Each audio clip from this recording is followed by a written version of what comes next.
Саламатсыздарбы? Бүгүнкү адам укуктары сабагына кош келипсиңер.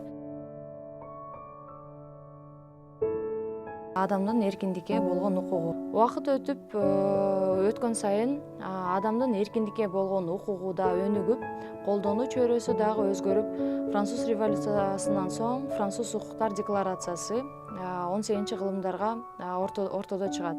Санитария жок болгосо, албетте саламаттык сактоо укугу дагы төмөндөйт.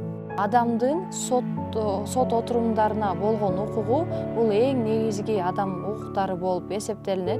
Бул конвенция 1979-жылы кабыл алынган. Документ 30 беренени камтыйт жана азыркы учурда 180ге жакын өлкө бул конвенцияга кол коюп, улуттук деңгээлде кабыл алынган.